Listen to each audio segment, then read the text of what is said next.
મિત્રો, હળવદ સહિત મોરબી જિલ્લામાં વરસાદની ભારે આગાહી છે અને ભારે આગાહી વચ્ચે હળવદમાં વરસાદ પણ વરસી રહ્યો છે. ઘણા બધા વિસ્તારો એવા છે કે ત્યાં આગળ નદીમાં પાણી આવી ગયું હોય, તેની સાથે વોંકડામાં પાણી આવી ગયું હોય, તેની સાથે ખાલ વરસાદી માહોલને લઈ અને સ્કૂલ કોલેજોમાં પણ રજા આપી દેવામાં આવી છે.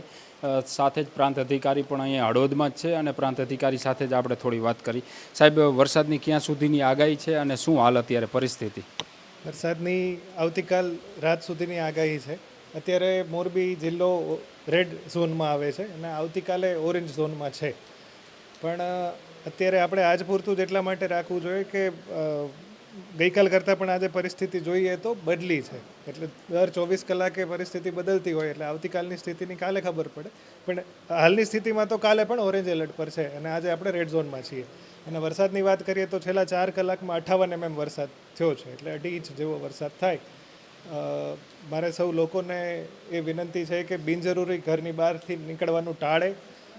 જે હવામાન વિભાગની આગાહી છે એ મુજબ પવન સાથે વરસાદ થવાનો છે. અત્યારે આપ જોઈ પણ રહ્યા છો કે વરસાદ ચાલુ જ છે, શહેરમાં પણ ચાલુ છે અને ગ્રામ્ય વિસ્તારોમાં પણ ચાલુ છે. એ સિવાય વીજળી પડવાની સંભાવના પણ ખૂબ વધારે હવામાન વિભાગ તરફથી આગાહી કરવામાં આવી છે. તો એ માટે પણ લોકોએ બિનજરૂરી ઘરની બહાર નીકળવાનું ટાળવું જોઈએ.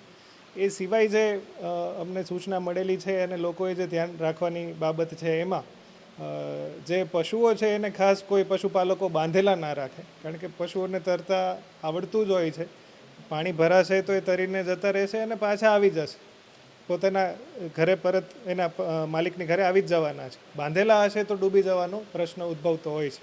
તો ખાસ એક આ બાબતની કાળજી પશુપાલકો રાખે. સાહેબ, અત્યારે આ વરસાદના કારણે હળવદના કેટલા ગ્રામ્ય વિસ્તારના રસ્તાઓ બંધ છે? એક તો છે જ 2 જિલ્લાને જોડતો, જે હળવદથી સરા એટલે કે મોરબી સુરેન્દ્રનગરને જોડતો દીઘડિયા પાસે નદી આવી ગઈ છે. 4 ફૂટ પાણી ચાલે છે નદીમાં, એટલે એક બંધ કરવામાં આવી. બાકીના કેટલા રસ્તાઓ હાલ અત્યારે બંધ કરવામાં આવ્યા છે? એ સિવાય ઢવાણા, પછી અહીંથી આપણે સિટીની બહાર નીકળતા જ રાયસંગ પર, અને સિવાય પણ એક રસ્તો આપણે બંધ કરેલો છે. અને આ તમામ જગ્યાએ આપણે પોલીસ સ્ટાફ ડિપ્લોય કરેલો છે. અને એ સિવાય કોઈ વ્યક્તિ ભૂલથી પણ સાહસ કરી ના જાય એ માટે તમામ જગ્યાએ આપણે ટ્રેક્ટર અથવા તો આ સરા રોડ પર તો આપણે ટ્રક ગોઠવેલો છે, કારણ કે મોટો રસ્તો છે, આડા ટ્રક મૂકી દીધેલા છે.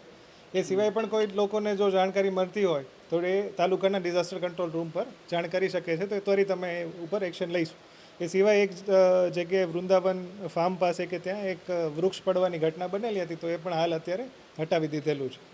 એટલે એકંદરે બાકી શાંતિ છે. એક આ ઘણા દ્વારો કંઈક મંગળપુરથી ઘણા જે છે, મતલબ એ પણ ધાંગધ્રા તાલુકાને જોડતો રસ્તો, ત્યાં આગળ પણ કંઈક પાણી આવી પણ બંધ કરેલું છે અત્યારે, એ બંધ જ કરેલો છે ને આપણે ત્યાં બેરિકેડિંગ માટે આડું ટ્રેક્ટર પણ ગોઠવી દીધેલું છે.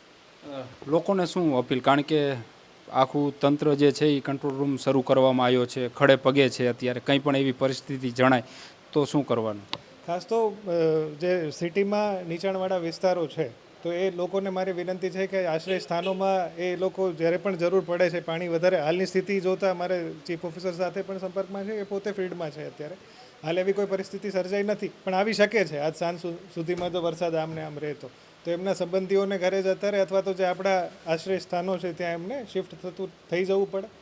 એ સિવાય જે હવામાન વિભાગની અને અમારી સૂચનાઓ છે એ મુજબ લોકો વર્તે તો પાછળથી પ્રશ્નો ઓછા સર્જાય. આશ્રય સ્થાન સાહેબ નક્કી કરવામાં આવ્યા છે શહેરમાં, ગ્રામ્ય વિસ્તારમાં? આપણે 3 વોર્ડ 1, 3 અને 7, હું ભૂલતો ના હોય તો, એ 3માં નીચાણવાળા વિસ્તારો છે. તો એમાં એ જ વોર્ડમાં અથવા તો એના બાજુના વોર્ડમાં શાળા નંબર 10 અને બીજી 2 સ્કૂલો છે, એ આપણે આશ્રય સ્થાન છે. એ મીડિયાના માધ્યમથી પણ અમે આપને પાછળથી જણાવી દઈશું જે સ્થાનો છે તે.